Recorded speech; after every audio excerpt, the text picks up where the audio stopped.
ಓಂ ಶಾಂತಿ. ವೀಕ್ಷಕರೇ, ಅಭಿಮಾನಿಗಳೇ, ಮಿತ್ರರೇ, ಗುರುಮಕ್ಕಳೇ, ಭಕ್ತರೇ, ನಿಮ್ಮೆಲ್ಲರಿಗೂ ಒಳ್ಳೆಯದಾಗಲಿ. ಹಗೋರ ವೀರಭದ್ರ ಮಹಾ ಉದ್ಧರಣೆ ಅಥವಾ ಮಹಾ ಬೀಜಾಕ್ಷರ ಮಂತ್ರ ಅಥವಾ ಮಹಾ ತಾಯ್ತ ಯಂತ್ರ. ಹಗೋರ ವೀರಭದ್ರ ಮಹಾ ಉದ್ಧರಣೆ ಅಥವಾ ಮಹಾ ಬೀಜಾಕ್ಷರ ಮಂತ್ರ ಅಥವಾ ಮಹಾ ತಾಯ್ತ ಅಥವಾ ಮಹಾಯಂತ್ರ. ಅಘೋರ ವೀರಭದ್ರ ಮಹಾ ಉದ್ಧರಣೆ ಅಥವಾ ಮಹಾ ಬೀಜಾಕ್ಷರ ಮಂತ್ರ ಅಥವಾ ತಾಯ್ತ ಅಥವಾ ಯಂತ್ರ. ಇದ್ರ ಬಗ್ಗೆ ನಾವು ಇವತ್ತು ತಿಳ್ಕೊಳ್ಳೋಣ, ಸ್ವಲ್ಪ ಪರಿಚಯ ಮಾಡ್ಕೊಳ್ಳೋಣ. ಯಂತ್ರವನ್ನು ತಾಯ್ತವನ್ನು ಯಾವ ರೀತಿ ಸಿದ್ಧಪಡಿಸೋದು, ಅದರಲ್ಲಿ ನೀವೇ ಮಾಡ್ಕೋಬೋದು. ನಾನು ಹೇಳ್ಕೊಡ್ತೀನಿ ಯಾವ ರೀತಿ ಮಾಡೋದಂತ. ಇದೊಂದು ಮಹಾಮಂತ್ರ. ಇದು ಏತಕ್ಕೆ ಪ್ರಯೋಜನಕ್ಕೆ ಬರುತ್ತೆ ಅಂತ ನೋಡೋಣ ಒಂದು ಸಾರಿ. ಮೊದಲಿಗೆ ಇದು ರೈತರು ಬೆಳೆಗಳು ಬೆಳಿಬೇಕಾದ್ರೆ, ಫಲಕಾರಿ ಆಗಬೇಕಾದ್ರೆ, ಅವರು ಇಟ್ಟಂಥ ಎಲ್ಲ ಬೆಳೆಗಳು ಒಳ್ಳೆಯ ಫಸಲನ್ನು ಕೊಟ್ಟು ಒಳ್ಳೆಯ ರೇಟ್ಗೆ ಸಿಗಬೇಕಾದ್ರೆ ಇದು ಬಹಳ ಬಹಳ ಮುಖ್ಯ. ಈ ಮಂತ್ರ ಯಾವ ರೀತಿ ಅಂತ ನಾನು ಹೇಳ್ಕೊಡ್ತೀನಿ. ಇದರಲ್ಲಿ ಹೇಗೆ ಮಾಡಬೇಕಂತ ಹೇಳ್ಕೊಡ್ತೀನಿ. ಇದು ಒಳ್ಳೆಯದು. ಎರಡನೇದು, ಹೆಣ್ಮಕ್ಳು ಅವ್ರಿಗೆ ಮಕ್ಕಳಾಗಲಿಲ್ಲ ಅಂದರೆ, ಸಂತಾನ ಆಗಲಿಲ್ಲ ಅಂದರೆ, ಗಂಡು ಹೆಣ್ಣು ಸಂತಾನಕ್ಕಾಗಿ ಈ ಮಂತ್ರವನ್ನು ಎರಡನೇದಾಗಿ ಉಪಯೋಗಿಸ್ತೀವಿ. ಮೂರನೇದಾಗಿ ವ್ಯಾಪಾರ ಅಥವಾ ಇಲ್ಲೇನೋ ವ್ಯವಹಾರ ಮಾಡುವಾಗ ಅದು ಸರಿಯಾಗಿ ಕೈಗೂಡಲಿಲ್ಲ ಅಂದರೆ, ಲಾಸ್ ಆಗ್ತಾಯಿದೆ ಅಂದರೆ ಈ ಮಂತ್ರ ಅದಕ್ಕೆ ಉಪಯೋಗ ಆಗುತ್ತೆ. ನಷ್ಟಗಳಿಂದ ಕಷ್ಟಗಳಿಂದ ಮುಕ್ತಿಗೊಳಿಸುತ್ತೆ, ಲಾಭವನ್ನು ತಂದುಕೊಡುತ್ತೆ. ಇದು ಮೂರನೇದು. ನಾಲ್ಕನೇದು, ನಾನು ಮೊದಲೇ ಹೇಳಿದ್ದೀನಿ, ಅಘೋರ ವೀರಭದ್ರ ಮಹಾ ಉದ್ಧರಣೆ ಅಥವಾ ಮಹಾಮಂತ್ರ ಅಂತ. ಶತ್ರುಗಳಿಂದ ಮುಕ್ತಿ, ಶತ್ರುಬಾಧೆಯಿಂದ ಮುಕ್ತಿ. ಇದು ನಾಲ್ಕನೇದು. ಹಾಗೆ ಐದನೇದು, ಸಕಲ ರೋಗಗಳಿಂದ ಮುಕ್ತಿ, ನಮಗೆ ರಕ್ಷಣೆ ಎಲ್ಲ ನಡೆಯುತ್ತೆ. ಅಘೋರ ವೀರಭದ್ರ ಮಹಾ ಉದ್ಧರಣೆ ಅಥವಾ ಮಹಾಮಂತ್ರ, ಈ ಯಂತ್ರವು, ಈ ತಾಯ್ತ. ಈ 5 ಹಾಗೆ ಇನ್ನೂ ಅನೇಕ. ಆದರೆ ಈ ಮಂತ್ರ ಯಂತ್ರವನ್ನು ನೀವೇ ಸಿದ್ಧಪಡಿಸ್ಕೋಬೋದು. ಆ ರೀತಿ ನಾನು ಹೇಳ್ಕೊಡ್ತೀನಿ. ಇದಕ್ಕೆ ಯಾವ ರೀತಿ ನಿಯಮಗಳಿರುತ್ತೆ, ಇದನ್ನು ಹೇಗೆ ಕಲಿಬೇಕು, ಹೇಗೆ ಮಾಡಬೇಕು, ಇದೆಲ್ಲ ನಾನು ವಿವರವಾಗಿ ನಿಮಗೆ ಹೇಳ್ಕೊಡ್ತೀನಿ. ಈ ವಿಡಿಯೋಲ್ಲ ನೀವು ಕೊನೆವರೆಗೂ ನೋಡಿ. ಹಾಗೆ ಭಾಳ ಜಾಗರೂಕರಾಗಿ ಏಕಾಂತವಾಗಿ ಕೂತ್ಕೊಂಡು ಈ ವಿಡಿಯೋ ನೋಡಿ, ಭಾಳ ಶ್ರದ್ಧೆಯಿಂದ. ಓಕೆನಾ? ಮೊದಲಿಗೆ ನಾವು ಈಗಾಗಲೇ ನಾನು ಹೇಳಿದೆ, ಏನೇನು ಕಷ್ಟಗಳಿಂದ ನಾವು ಮುಕ್ತಿ ಹೊಂದ್ಬೋದು ಅಂತ. ಏನೇನು ಕಷ್ಟಗಳಿಂದ ನಾವು ಮುಕ್ತಿ ಹೊಂದ್ಬೋದು ಅಂತ ನಾನು ಹೇಳಿದ್ದೀನಿ. ಈ ಯಂತ್ರವನ್ನು ಬರೀಬೇಕಾದ್ರೆ, ಈ ಮಂತ್ರವನ್ನು ತಾಯ್ತದ ಒಂದು ರೂಪಕ್ಕೆ ತರಬೇಕಾದ್ರೆ, ಯಂತ್ರ ತಾಯ್ತ ಮಾಡ್ತಕ್ಕಂಥ ವ್ಯಕ್ತಿ ಶುದ್ಧನಾಗಿರಬೇಕು, ಮಡಿವಂತನಾಗಿರಬೇಕು. ಅಂದರೆ ಶುದ್ಧನಾಗಿರಬೇಕು. ಇದು ಮೊದಲನೇದು ಪ್ರೊಸೆಸ್. ಅಂದರೆ ಮಾಂಸಾಹಾರ ಸೇವನೆ ಮಾಡಬಾರ್ದು. 48 ದಿನ ಶ್ರದ್ಧೆಯಿಂದ ನಾನು ಹೇಳಿಕೊಟ್ಟ ರೀತಿಯಲ್ಲಿ ಇದೆಲ್ಲ ಮಂತ್ರಗಳನ್ನು, ಬೀಜಾಕ್ಷರ ಮಂತ್ರಗಳನ್ನು ಪಠನೆ ಮಾಡಬೇಕು. ಮೊದಲಿಗೆ ನಾನು ಮಂತ್ರವನ್ನು ನಿಮಗೆ ಕೊಡ್ತೀನಿ. ಬೀಜಾಕ್ಷರ ಮಂತ್ರವನ್ನು ನೋಡ್ಕೊಳ್ಳಿ. ಇದನ್ನು ಹೇಗೆ ನಾವು ಕಾರ್ಯರೂಪಕ್ಕೆ ತರಬೇಕು, ಸಿದ್ಧಿ ಮಾಡ್ಕೋಬೇಕು ಅನ್ನೋದನ್ನು ಆಮೇಲೆ ಹೇಳ್ಕೊಡ್ತೀನಿ. ಮೊದಲು ಮಂತ್ರವನ್ನು ನೋಡಿ. ಬೀಜಾಕ್ಷರ ಮಂತ್ರ ಒಟ್ಟು 9 ಮನೆ ಇದೆ. ಒಂದೊಂದು ಲೈನಲ್ಲಿ 3 ಮನೆ ಇರುತ್ತೆ. ಒಟ್ಟು 9 ಮನೆ, 9 ಬೀಜಾಕ್ಷರ ಇರುತ್ತೆ. ಇದು ನೋಡ್ಕೊಬಿಡಿ ಒಂದು ಸಾರಿ. ನೀವು ಈ ಯಂತ್ರವನ್ನು ನೋಡಿ. ಈ ರೀತಿ 9 ಮನೆ, 9 ಮನೆಯಲ್ಲಿ 9 ಬೀಜಾಕ್ಷರ ಮಂತ್ರಗಳು ಒಂದೇ ಅಕ್ಷರ ಇರುತ್ತೆ. ಇಲ್ಲಿ ಯಾವುದೇ ರೀತಿಯ ಗೊಂದಲ ಇರೋದಿಲ್ಲ. ಒಂದೇ ಅಕ್ಷರ ಲ್ರೋ ಲ್ರೋ ಲ್ರೋ ಲ್ರೋ ಲ್ರೋ ಲ್ರೋ ಲ್ರೋ ಲ್ರೋ ಲ್ರೋ. ಒಟ್ಟು 9 ಮನೆ, 9 ಅಕ್ಷರ, ಒಂದೇ ತೆರನಾದ ಒಂದೇ ಅಕ್ಷರಗಳು. ಇಲ್ಲಿ ಯಾವುದೇ ರೀತಿಯ ಗೊಂದಲ ಇರೋದಿಲ್ಲ. ಓಕೆಲ್ಲ? ಈ ರೀತಿ ಯಂತ್ರದಲ್ಲಿ ಬರ್ಕೋಬೇಕು. ಆದರೆ ಈ ಯಂತ್ರದ ಸುತ್ತಲೂ ತಲೆ ಬುರುಡೆಗಳೆಲ್ಲ ಇಡಬೇಕು, ಬರಿಬೇಕು. ವೀಕ್ಷಕರೇ, ಗುರುಮಕ್ಕಳೇ, ಭಕ್ತರೇ, ಮಿತ್ರರ ಅಭಿಮಾನಿಗಳೇ, ನೀವು ನೋಡಿದ್ರಲ್ಲ ಈಗ ಮಂತ್ರವನ್ನು. ಈ ಒಂದು ಮಂತ್ರವಲ್ಲ, ನೀವು ಬೀಜಾಕ್ಷರ ಮಂತ್ರವಲ್ಲ, ಗ್ರಹಣ ಕಾಲ. ಯಾವ ಕಾಲ? ಗ್ರಹಣ ಕಾಲದಲ್ಲಿ, ಗ್ರಹಣ ಕಾಲದಲ್ಲಿ ಅಥವಾ ಅಮಾವಾಸ್ಯೆ ಅಥವಾ ಹುಣ್ಣಿಮೆ, ಹಾಗೆ ಭಾನುವಾರ, ಮಂಗಳವಾರ, ಶನಿವಾರ ಭಾಳ ಸೂಕ್ತವಾದಂಥ ಕಾಲಮಾನಗಳು. ಈ ಕಾಲದಲ್ಲಿ ಇದೆಲ್ಲ ನೀವು ಪಠಿಸ್ಬೇಕು. ಯಾವ ರೀತಿ? ಗ್ರಹಣ ಕಾಲದಲ್ಲಿ ಎಷ್ಟು ಟೈಮ್ ಗ್ರಹಣ ಪ್ರಾರಂಭ ಆಗುತ್ತೆ, ಎಷ್ಟು ಟೈಮ್ಗೆ ಪ್ರಾರಂಭ ಆಗುತ್ತೆ, ಎಷ್ಟು ಟೈಮ್ಗೆ ಮುಗಿಯುತ್ತೆ, ಆ ಟೈಮ್ನಲ್ಲಿ ಇದನ್ನು ಏಕಾಂತವಾದ ಸ್ಥಳದಲ್ಲಿ ಕೂತ್ಕೊಂಡು ನೀವು ಹೇಳ್ಕೊಳ್ತಾ ಹೋಗಬೇಕು. ಕನಿಷ್ಠ 1,000 ಬಾರಿ, ಅಂದರೆ 20 ನಿಮಿಷ ಕೂತ್ಕೋಬೇಕು ಅಥವಾ ಅರ್ಧ ಗಂಟೆ ಕೂತ್ಕೋಬೇಕು ಅವತ್ತು ಗ್ರಹಣ ಕಾಲದಲ್ಲಿ. ಅಮಾವಾಸ್ಯೆ ದಿನ ಬೆಳಗ್ಗೆ ಒಂದು ಟೈಮು ಒಂದು 500 ಬಾರಿ ಹೇಳ್ಕೋಬೇಕು, ಅಂದರೆ 10 ನಿಮಿಷ ಕೂರಬೇಕು. ನೀವು ನೋಡ್ಕೊಂಡು ಹೇಳ್ಕೊಳ್ಳಿ, ಬೀಜಾಕ್ಷರ ಮಂತ್ರಗಳನ್ನು ನೋಡ್ಕೊಂಡು ಹೇಳ್ಕೊಳ್ಳಿ. ಎಷ್ಟು ನಿಮಿಷ ಕೂತ್ಕೋಬೇಕು? 10 ನಿಮಿಷ. ಯಾವತ್ತು? ಅಮಾವಾಸ್ಯೆ ದಿನ ಬೆಳಗ್ಗೆ ನೀವೆಲ್ಲ ಫ್ರೆಶ್ ಆಗಿ ಪೇಸ್ಟ್ ಗಿಸ್ಟ್ ಮಾಡಿ, ಮುಖ ತೊಳ್ಕೊಂಡು, ಸ್ನಾನ ಮಾಡಿ, ಮಡಿವಂತನಾಗಿ ಶುಭ್ರವಾದ ವಸ್ತ್ರ ಹಾಕ್ಕೊಂಡು ಕೂತ್ಕೋಬೇಕು. ಎಲ್ಲಿ? ಫೋಟೋ ಮುಂದೆ ಒಂದು ಫೋಟೋ ಇಟ್ಕೋಬೇಕು. ವೀರಭದ್ರ ಸ್ವಾಮಿ, ಶಿವ, ವೀರಭದ್ರ, ಮಹಾಕಾಳಿ ಇವೆರಡೂ ಇಟ್ಕೋಬೇಕು. ನೆನಪಿಟ್ಕೊಳ್ಳಿ, ಮಹಾಕಾಳಿ ಹಾಗೆ ವೀರಭದ್ರ ಸ್ವಾಮಿ ಇಟ್ಕೋಬೇಕು. ಎಷ್ಟು ನಿಮಿಷ? 10 ನಿಮಿಷಕ್ಕೂ ಹೆಚ್ಚಾಗಿ ನೀವು ಜಪಿಸಬೇಕು. ನೋಡ್ಕೊಂಡೆ ಜಪಿಸಿ, ಭಾಳ ಶ್ರದ್ಧೆಯಿಂದ ಏಕಾಂತವಾಗಿ. ಬೆಳಗ್ಗೆ ಒಂದು ಟೈಮ್, ಆನಂತರ ತಿಂಡಿ ಮಾಡಿ ಒಂದು 11 ಗಂಟೆಗೆ ಒಂದು ಟೈಮ್, ಆಮೇಲೆ ಮತ್ತೆ 2 ಗಂಟೆ 3 ಗಂಟೆಗೆ ಒಂದು ಟೈಮ್, ಮತ್ತು ಸಂಜೆ ಒಂದು 5:15 ಒಂದು ಟೈಮ್, ಮತ್ತು ರಾತ್ರಿ ಒಂದು 8 ಗಂಟೆಗೆ ಒಂದು ಟೈಮ್, ಮತ್ತು ಮಲಗಾವಾಗ ಒಂದು ಟೈಮ್, ಆಮೇಲೆ ಮತ್ತೆ ಮಲಗಿದ ಮೇಲೂ ರಾತ್ರಿ 2 ಗಂಟೆಗೆ 3 ಗಂಟೆಗೆ ಒಂದು ಟೈಮ್. ಈ ರೀತಿ ಒಂದು 6-7 ಸಾರಿ ಅಮಾವಾಸ್ಯೆ ದಿನ ಮಾಡಬೇಕು. ಹಾಗೆ ಹುಣ್ಣಿಮೆ ದಿನ ಕೂಡ ಮಾಡಬೇಕು. ಓಕೆಲಾ? ಇದರ ಜೊತೆಗೆ ಭಾನುವಾರ, ಮಂಗಳವಾರ, ಶನಿವಾರ ಮಾಡಬೇಕು. ಇಷ್ಟು ನೀವು ಮಾಡಬೇಕು. ಒಟ್ಟಾರೆ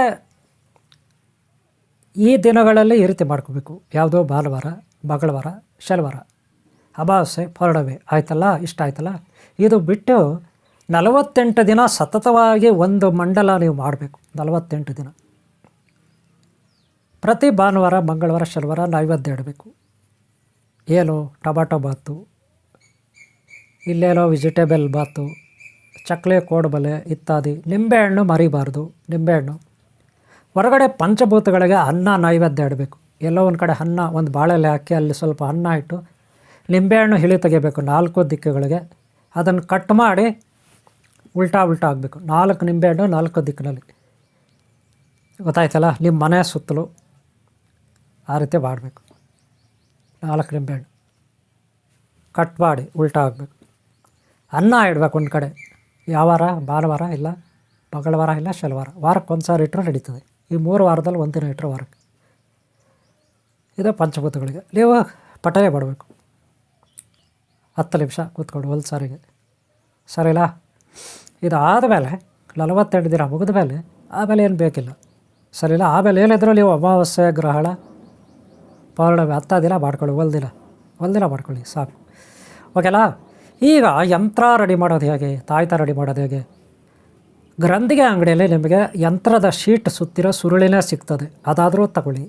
ಇಲ್ಲ ಆ ಸೀಟ್ ಇರುತ್ತಲ್ಲ, ಪಂಚಲೋಹದ ಸೀಟು, ಅದು 2 ಇಂಚು 2 ಇಂಚು ತಗೊಳ್ಳಿ. 2 ಇಂಚು 2 ಇಂಚು ತಗೊಳ್ಳಿ. ನಿಮಗೆ ಎಷ್ಟು ಬೇಕಷ್ಟು 2 ಇಂಚು 2 ಇಂಚು ಸೈ ತಗೊಳ್ಳಿ. ಹಾಗೆ 2 ಇಂಚು ತಾಯ್ತ ತಗೊಳ್ಳಿ. ತಾಯ್ತ ಅಂದರೆ ಖಾಲಿ ತಾಯ್ತ, ಒಂದು ಪೈಪ್ ಇರುತ್ತೆ, ಅದಕ್ಕೆ ಮುಚ್ಚಳ ಇರುತ್ತೆ ಅಷ್ಟೇ. ಖಾಲಿ ತಾಯ್ತ ನೀವು ಸ್ಕ್ರೀನ್ ಮೇಲೆ ನೋಡ್ಬೋದು. ತಗೊಳ್ಳಿ, ಸಿಗುತ್ತೆ. ಮಳೆಗೆ ಒಂದು ಮಳೆ ತಗೊಳ್ಳಿ. ಒಳ್ಳೆ ಮಳೆ, ದಬ್ಬಣ ಥರ ಇರುತ್ತೆ ಮಳೆ. ಅದರಲ್ಲಿ ನಾನೇನು ಕೊಟ್ಟಿದ್ದೀನಿ ಬೀಜಾಕ್ಷರ ಮಂತ್ರ ಟೇಬಲ್ಲು, ಅದೆಲ್ಲ ಬರೆಯೋದಕ್ಕೆ ಮೊದಲು ಸ್ಕ್ವೇರ್ ಮಾಡ್ಕೊಳ್ಳಿ. ಸುತ್ತಲೂ ಸ್ಕ್ವೇರ್ ಹಾಕ್ಕೊಳ್ಳಿ. ಸ್ಕ್ವೇರ್ ಬರ್ಕೊಳ್ಳಿ. ಮನೆಗಳು ಮಾಡ್ಕೊಳ್ಳಿ. 9 ಮನೆ ಮಾಡ್ಕೊಳ್ಳಿ. ಆ 9 ಮನೆಯ ಸುತ್ತಲೂ ಮೊದಲು ಏನು ಮಾಡ್ಬೇಕಂದ್ರೆ, ತಲೆ ಇರುತ್ತಲ್ಲ, ನಮ್ಮ ತಲೆ ಬುರುಡೆ, ಕಣ್ಣುಗಳು, ಮೂಗು, ಕಿವಿಗಳು, ಬಾಯಿ ಅಂತ ಈ ಥರ ತಲೆ ಬುರುಡೆಗಳನ್ನು ಸುತ್ತಲೂ ಬರಿಬೇಕು. ನೆನಪಿಟ್ಕೊಳ್ಳಿ. ಆ ತಗಡು ಇರುತ್ತಲ್ಲ, ತಗಡು 2 ಇಂಚು ತಗಡು ಇರುತ್ತಲ್ಲ, ಅದ್ರ ಸುತ್ತಲೂ ಡಿಸೈನ್ ಮಾಡ್ಬೇಕು. ನೀವು ಹೂಗಳಲ್ಲಿ ಡಿಸೈನ್ ಮಾಡ್ತಾರೆ, ಈ ಲಗ್ನ ಪತ್ರಿಕೆ, ವಿಸಿಟಿಂಗ್ ಕಾರ್ಡು, ಆಮೇಲೆ ಗ್ರೀಟಿಂಗ್ ಕಾರ್ಡು ಇವೆಲ್ಲ ಇರ್ತಾವಲ್ಲಪ್ಪ, ಸುತ್ತಲೂ ರಂಗೋಲಿ ಥರ ಒಂದು ಕಾರ್ಡ್ ಇರುತ್ತೆ, ಯಾವುದೋ ಒಂದು ಕಾರ್ಡ್, ಅದ್ರ ಸುತ್ತಲೂ ಡಿಸೈನ್ ಮಾಡಿರ್ತಾರೆ, ನಿಮ್ಗೆ ಗೊತ್ತಿರುತ್ತೆ. ಅದೇ ಥರ ನೀವಿಲ್ಲಿ ಆ ಒಂದು ಯಂತ್ರ ಇರುತ್ತಲ್ಲ, ಆ ಶೀಟ್ ಮೇಲೆ ಸುತ್ತಲೂ ಏನು ಬರೀಬೇಕು, ತಲೆ ಬುರುಡೆಗಳನ್ನು ಬರೀಬೇಕು ಸುತ್ತಲೂ. ಅದಾದಮೇಲೆ ಮಧ್ಯದಲ್ಲಿ ನೀವು 9 ಮನೆ ಹಾಕಿರ್ತೀರ. ಒಂದೊಂದು ಮನೆಯಲ್ಲೂ ನಾನು ಏನು ಬೀಜಾಕ್ಷರ ಕೊಟ್ಟಿದ್ದೀನಿ ಅದನ್ನು ಕ್ರಮಬದ್ಧವಾಗಿ ಬರಿಬೇಕು. ಬರೆಯೋದೇ ನನಗೆ ನೀವು ಸಣ್ಣ ಆಮರ್ ತಗೊಂಡು ಮಳೆನಲ್ಲಿ ಹೊಡಿತಾದರೂ ಅದು ನೋಟೆಡ್ ಆಗುತ್ತೆ, ಹಾಗೆ ಬರಿಬೋದು. ಅಥವಾ ಕೈನಲ್ಲಿ ನಿಧಾನಕ್ಕೆ ಬರಿಬೋದು, ಗೀಚಿ ಬರಿಬೋದು, ತೊಂದರೆ ಇಲ್ಲ. ಓಕೆಲ್ಲ, ಇಷ್ಟು 9 ಮನೆಯಲ್ಲಿ 9 ಬೀಜಾಕ್ಷರ. ಹಗೋರ ಹೀರಭದ್ರ ಮಹಾ ಉದ್ಧರಣೆ ಅಥವಾ ಮಹಾಮಂತ್ರ ಅಥವಾ ಮಹಾಯಂತ್ರ ಸಿದ್ಧವಾಗುತ್ತೆ. ಇದನ್ನು ನೀಟಾಗಿ ಕಸ್ತೂರಿ ಇರುತ್ತಲ್ಲ, ಆ ಕಸ್ತೂರಿನ ಸ್ವಲ್ಪ ಪೈಪಲ್ಲಿ ಹಾಕಬೇಕು. ಆ ಯಂತ್ರ ನೀಟಾಗಿ ಸುತ್ತಬೇಕು, ಸುರುಳಿ ಮಾಡಿ ಈ ತಾಯ್ತದ ಒಳಗಡೆ ಸ್ವಲ್ಪ ಕಸ್ತೂರಿ ಹಾಕಿ ಆಮೇಲೆ ಮುಚ್ಚಳ ಹಾಕಬೇಕು. ಇದಕ್ಕೆ ಕಪ್ಪು ದಾರ ಕಟ್ಟಬೇಕು. ಆದರೆ ಈ ಯಂತ್ರವನ್ನು ಅಮಾವಾಸ್ಯೆ ದಿನ, ಗ್ರಹಣ ದಿನ ನೀವು ಮಾಡಿಟ್ಕೊಬಿಡಿ. ಅವತ್ತು ಈ ಯಂತ್ರಗಳನ್ನು, ಈ ತಾಯ್ತಗಳನ್ನು ಮಾಡಿಟ್ಕೊಬಿಡಿ. ಯಾರಾದರೂ ಬಂದಾಗ ದೇವ್ರ ಮನೇಲಿ ಇಟ್ಟಿರಿ. ಯಾರಾದರೂ ನಿಮ್ಮ ಹತ್ರ ಕಷ್ಟ ಅಂತ ಹೇಳ್ಕೊಂಡು ಬಂದರೆ, ಯಾರಾದರೂ ಮಕ್ಕಳು, ಅವ್ರಿಗೇನಾದರೂ ಬಾಲಗ್ರಹ ಇಲ್ಲೊಂದು ಮತ್ತೊಂದು ಕಷ್ಟಗಳಾಗಿದ್ದರೆ, ರೋಗ ಆಗಿದ್ದರೆ, ಅಥವಾ ಬೇರೆ ದೊಡ್ಡವರು ಅವ್ರಿಗೇನಾದರೂ ಕಷ್ಟಗಳಾಗಿದ್ದರೆ, ಅಥವಾ ಯಾರಿಗೋ ಬೆಳೆ ಆಗ್ತಾಯಿಲ್ಲ, ರೈತರಿಗೆ ಬೆಳೆ ಆಗ್ತಾಯಿಲ್ಲ, ತುಂಬ ನಷ್ಟ ಇದೆ ಅಂದರೆ, ರೈತರಾದರೆ ನೋಡಿ, ರೈತರಿಗಾದರೆ 4 ತಾಯ್ತ ಕೊಡಿ. 4 ತಾಯ್ತ ಕೊಡಬೇಕು. ಒಂದೊಂದು ತಾಯ್ತವನ್ನು ಅವರು ಅಮಾವಾಸ್ಯೆ ದಿನ ಆ ತೋಟದ ಹೊಲದ ಗದ್ದೆಯ ಏನಿದೆ ಅವ್ರದ್ದು ಎಸ್ಟೇಟು, ಅದರ 4 ದಿಕ್ಕಿನಲ್ಲಿ 4 ತಾಯ್ತವನ್ನು ಕಟ್ಟಬೇಕು. ಏನೋ ಒಂದು ಗಿಡಕ್ಕೋ, ಏನೋ ಒಂದು ಕಡ್ಡಿ ಉಣಿಯೋ, ಅಥವಾ ಏನೋ ಒಂದು ಮರಕ್ಕೆ ಕಟ್ಟಬೇಕು. ಅವರು ಎಲ್ಲಿ ಮಾಡಬೇಕು? 4 ದಿಕ್ಕಿನಲ್ಲಿ 4 ತಾಯ್ತ ಕಟ್ಟಬೇಕು. ಯಾರು? ಎಸ್ಟೇಟ್ ಇರೋರು, ಹೊಲ ಗದ್ದೆ ಇರೋರು, ತೋಟ ಇರೋರು. ಆಗ ಅವ್ರಿಗೆ ಬೆಳೆ ಆಗುತ್ತೆ 4 ದಿಕ್ಕಿನಲ್ಲಿ ಕಟ್ಟಿದರೆ. ಓಕೆಲಾ? ಇದು ಒಂದು ತೋಟದವರಾದರೆ. ಆದರೆ ಮಕ್ಕಳಿಲ್ಲದವ್ರು ಬಂದರೆ, ಮಕ್ಕಳಿಲ್ಲದ ಸ್ತ್ರೀಯ ರೆಟ್ಟೆಗೆ ಕಟ್ಟಬೇಕು. ಅದಕ್ಕೆ ಕಪ್ಪು ದಾರ ಹಾಕಿರಬೇಕು. ಯಾವತ್ತು ಕಟ್ಟಬೇಕು? ಅಮಾವಾಸ್ಯೆ ದಿನ ಕಟ್ಟಬೇಕು. ಹೇಳಿದಿಲ್ಲ, ನೆನ್ಪಿಟ್ಕೊಳ್ಳಿ. ಓಕೆಲಾ? ಅಥವಾ ಗ್ರಹಣ ದಿನವೇ ಕಟ್ಟಬೇಕು. ಅದು ಕಟ್ಟೋದಕ್ಕೆ ಮೊದಲು 17 ಬಾರಿ, ಎಷ್ಟು ಬಾರಿ? 17 ಬಾರಿ ಜಪಿಸ್ಬೇಕು. ಮಂತ್ರ ಜಪ ಮಾಡಬೇಕಿದ್ದು ನೀವು 17 ಬಾರಿ ಹಣೆ ಮೇಲೆ ಇಟ್ಕೊಂಡು ಅದನ್ನು ಜಪ ಮಾಡಿ ಅವ್ರಿಗೆ ಕಟ್ಟಬೇಕು. ಇಷ್ಟು ಸಿಸ್ಟಮ್ ಇದೆ. ನೀವು ಇದು ಕಟ್ಟಂಥವ್ರು, ಮಾಡೋಂಥವ್ರು ಭಾಳ ಶುದ್ಧವಾಗಿರಬೇಕು. ಇದು ಗೊತ್ತಾಯ್ತಲ್ಲ? ಈ ಅಘೋರ ಹೀರಭದ್ರ ಮಹಾ ಉದ್ಧರಣೆ ಅಥವಾ ಮಹಾಮಂತ್ರ, ಮಹಾತಾಯ್ತ, ಇದರ ಬಗ್ಗೆ ವಿವರಣೆ ಇಷ್ಟು. ಓಕೆಲ್ಲ? ನೀವು ಪ್ರಯತ್ನ ಪಡಿ, ಸಾಧನೆ ಮಾಡಿ, ನೀವು ಒಳ್ಳೆಯದಾಗಲಿ. ಓಕೆಲ್ಲ? ಪ್ರಯತ್ನ ಪಡಿ. ಆದರೆ ಇದಕ್ಕೆ ಭಾಳ ನಿಷ್ಠೆ ಇರಬೇಕು. ಹೇಳಿದಿಲ್ಲ, ನೆನ್ಪಿಟ್ಕೊಳ್ಳಿ. ತಾಯ್ತ ಮಾಡೋರು, ತಾಯ್ತ ಮಾಡ್ತಕ್ಕಂಥ ಯಾರು ಗುರುಗಳು ಸಿದ್ಧಪುರುಷರು, ಅವರು ಭಾಳ ಎಚ್ಚರಿಕೆಯಿಂದ ಇದನ್ನು ಮಾಡಬೇಕು. ಶುದ್ಧವಾಗಿರಬೇಕು. ಮನಸ್ಸು, ಬುದ್ಧಿ, ಭಾವನೆಗಳು ಶುದ್ಧವಾಗಿರಬೇಕು. ನೀವು ಯಾರಿಗೆ ಈ ತಾಯ್ತಗಳನ್ನು ಕೊಡಿ. ತಾಯ್ತದ ದುಡ್ಡು ಎಷ್ಟಿದೆ, ತಾಯ್ತದ ಖರ್ಚು ಎಷ್ಟಿದೆ, ಹಬ್ಬ ಅಂದರೆ 100 ರೂಪಾಯಿ 200 ರೂಪಾಯಿ ಆಗುತ್ತೆ ಅಷ್ಟೇ. ಅದು ತಾಯ್ತ ಮಾಡೋಕ್ಕೆಲ್ಲ ಅಲ್ವಾ? ಒಂದು ವೇಳೆ ಬೇರೆ ಕಡೆ ಅವರಿದ್ದರೆ ಆನ್ಲೈನಲ್ಲಿ ಕಳಿಸ್ಬೋದು, ನೀವು ಕೊರಿಯರಲ್ಲಿ ಕಳಿಸ್ಬೋದು ಅಲ್ವಾ? ಬರೀ 100-200 ರೂಪಾಯಿ ಖರ್ಚಾಗುತ್ತೆ ಅಷ್ಟೇ ಅದಕ್ಕೆ, ನೀವು ತಂದು ಮಾಡಲಿಕ್ಕೆ. ಅದಕ್ಕೆ ಮೇಲೆ ಅವರು ಎಷ್ಟು ಕೊಟ್ಟರೆ ಅಷ್ಟು ಕೊಡಲಿ, ಅಷ್ಟೇ ತಗೊಳ್ಳಿ. ಇಷ್ಟೇ ಕೊಡಬೇಕು, ಇಷ್ಟೇ ರೇಟು ಅಂತ ಫಿಕ್ಸ್ ಮಾಡಬೇಡಿ. ಕಮರ್ಷಿಯಲ್ ಬೇಡ. ಯಾವಾಗಲೂ ಸಮಾಜ ಸೇವೆ, ಜಗತ್ತಿನ ಕಲ್ಯಾಣ ಮುಖ್ಯ. ಅದಕ್ಕಾಗಿ ನಾವು ಪ್ರಯತ್ನ ಪಡಬೇಕು. ಅವ್ರು ಎಷ್ಟು ಕೊಟ್ಟರೆ ಅಷ್ಟು ಕೊಡಲಿ, ತಗೊಳ್ಳಿ. ಬಡವರು ಇರ್ತಾರೆ, ಕೊಡೋರು ಇರ್ತಾರೆ, ಕೊಡೋಕ್ಕಾಗ್ದವ್ರು ಇರ್ತಾರೆ. ಇದೆಲ್ಲ ಅರ್ಥ ಮಾಡ್ಕೊಳ್ಳಿ. ಎಲ್ಲರೂ ಒಳ್ಳೆಯದಾಗಲಿ. ರೋಗ ಇರೋರಿಗೆ ಈ ತಾಯ್ತ ಕಟ್ಟಿ, ಕಪ್ಪು ದಾರ ಇರಬೇಕು. ಹಾಗೆ ಮಕ್ಕಳಿಲ್ದವ್ರಿಗೆ ಕಟ್ಟಿ, ಹಾಗೆ ಬೆಳೆಗಳಾಗದಿದ್ರೆ ಕಟ್ಟಿ, ಹಾಗೆ ಮನೆ ಅಭಿವೃದ್ಧಿ ಆಗಬೇಕಂದ್ರೆ ತಮ್ಮ ಮನೆಯಲ್ಲಿ ಬಾಗಿಲ ಮೇಲೆ ಕಟ್ಬೋದು ಯಂತ್ರವನ್ನು. ಗೊತ್ತಾಯ್ತಲ್ಲ? ಸ್ಕ್ವೇರ್ ಆಗಿರೋ ಯಂತ್ರವನ್ನು ಚಿಕ್ಕದಾಗಿ ಫ್ರೇಮ್ ಮಾಡಿ ಕಟ್ಬೋದು. ತಾಯ್ತ ಬೇಕಾಗಿಲ್ಲ ಮನೆಯಲ್ಲಿ, ಯಂತ್ರ ಫೋಟೋ ಥರ, ಗೊತ್ತಲ್ಲ? ಫೋಟೋ ಥರ ನೋಡಿರ್ತೀರಲ್ಲ, ಆ ರೀತಿ. ಓಕೆ. ಅಘೋರ ಹೀರಭದ್ರ ಮಹಾ ಉದ್ಧರಣೆ ಅಥವಾ ಮಹಾಮಂತ್ರದ ಬಗ್ಗೆ ನಾನು ತಿಳಿಸ್ಕೊಟ್ಟಿದ್ದೀನಿ. ಹಾಗೆ ಹಿಂದಿನ ಭಾಗಗಳು ನೋಡಿ. ನಾನು ಹಿಂದೆ ನಿಮಗೆ ಸಂಕಲ್ಪ ಕಾರ್ಯಕ್ಕೆ ಯಂತ್ರ ತಾಯ್ತದ ಬಗ್ಗೆ ಮಾಡಿದ್ದೀರಿ ವಿಡಿಯೋ, ಅದು ಮೊದಲನೇ ಭಾಗ ಇರುತ್ತೆ. ಅನಂತರ ಸರಸ್ವತಿ ಮಂತ್ರ ಇರುತ್ತೆ, ಗೊತ್ತಾಯ್ತಲ್ಲ, ಅವೆಲ್ಲ ನೋಡಿ. ಹಾಗೆ ಮಹಾಲಕ್ಷ್ಮಿ ವರಮಹಾಲಕ್ಷ್ಮಿ ಮಂತ್ರ ಇರುತ್ತೆ, ಅದು ನೋಡಿ, ಗೊತ್ತಾಯ್ತಲ್ಲ. ಈಗ ಇದು ಅಘೋರ ಹಿರಭದ್ರ ಉದ್ಧಾರಣೆ ಅಥವಾ ಮಹಾಮಂತ್ರದ ಬಗ್ಗೆ ನಾನು ಈಗ ತಿಳಿಸ್ಕೊಟ್ಟಿದ್ದೀನಿ. ಹಾಗೆ ಹಿಂದಿನ ಭಾಗ ನೋಡಿ, ಮುಂದಿನ ಭಾಗ ನೋಡಿ. ಈ ವಿಡಿಯೋ ಇಷ್ಟ ಆದರೆ ಲೈಕ್ ಮಾಡಿ, ಲೈಕ್ ಮಾಡೋದು ಮರಿಬೇಡಿ. ಸಾಧ್ಯವಾದರೆ ಕಾಮೆಂಟ್ ಮಾಡಿ, ನಿಮ್ಮ ಅನಿಸಿಕೆಗಳನ್ನು ತಿಳಿಸಿ. ಓಕೆ, ನಿಮ್ಗೆ ಒಳ್ಳೆಯದಾಗಲಿ. ನಿಮ್ಗೆ ಯಾರು ಇಷ್ಟಪಡ್ತಾರೆ ಎಲ್ಲರೂ ಒಳ್ಳೆಯದಾಗಲಿ. ಓಂ ಶಾಂತಿ, ಓಂ ಶಾಂತಿ, ಓಂ ಶಾಂತಿ, ಓಂ ಶಾಂತಿ.